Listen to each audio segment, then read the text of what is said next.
Class 10th math exercise 1.2 question number first second and third हम लोगों ने पिछली वीडियो में किया हुआ है एंड अभी हम इसका फोर्थ में क्वेश्चन करेंगे। तो इसमें कह रहा है कि 306 एंड 657 का एचसीएफ 9 है एंड इसी संख्या का हमें एलसीएम निकालना है, यानी कि हमें इस संख्या का एचसीएफ दिया हुआ है एंड इसी का हमें एलसीएम भी निकालना है। तो देखिए हम लोग इसको आगे निकालते हैं अभी।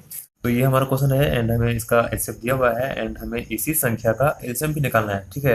तो देखिए किसी भी दो संख्या का गुणनफल, किसी भी दो संख्या का गुणनफल उसी संख्या के एचसीएफ इंटू एलसीएम के बराबर होता है, यानी कि अगर किसी भी संख्या दो संख्या हो यानी एक्स हो एंड वाई हो, दोनों का गुणनफल, ठीक है, इसी संख्या के एचसीएफ इंटू एलसीएम के बराबर होता है, यानी कि एलसीएम इंटू एचसीएफ, यानी कि कोई भी दो संख्या हो उसका गुणनफल उसी संख्या के एलसीएम इंटू एचसीएफ के बराबर होता है, यानी कि हमें इसको मान लेते हैं एक्स है हमारा वाई है, ठीक है। तो यहाँ पर लिखे हम लोग 306 इंटू 657, इसी दोनों संख्या के एलसीएम इंटू एचसीएफ के बराबर होगा। तो एलसीएम तो हमें दिया नहीं है, एलसीएम तो निकालना है हमको, तो एलसीएम यहाँ लिखते हैं। एक प्रकार का हमारा फॉर्मूला है, ठीक है, एंड एचसीएफ हमारा कितना है 9, ठीक है।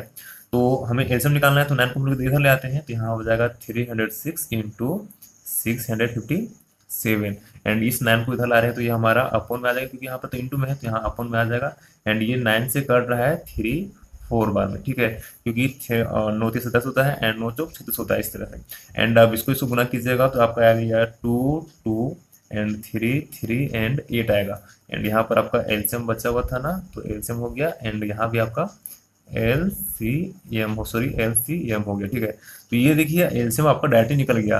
तो यहाँ पर आपको सिर्फ एक हमें ये याद रखना था कि किसी भी दो संख्या का गुणनफल उसी संख्या के एलसीएम इंटू एचसीएफ या फिर एचसीएफ इंटू एलसीएम के बराबर होता है, ठीक है। तो अगर हमें एलसीएम भी दिया होता तो हम लोग एचसीएफ निकाल देते, क्यों? क्योंकि हम लोग एलसीएम को इधर ले आते एंड इसी तरह से जिस तरह हम लोग अभी किए इस तरह इसको काटते एंड हमारा एचसीएफ निकल जाता है। तो इस तरह से हम लोग एचसीएफ निकाल सकते हैं एंड एलसीएम निकाल सकते हैं।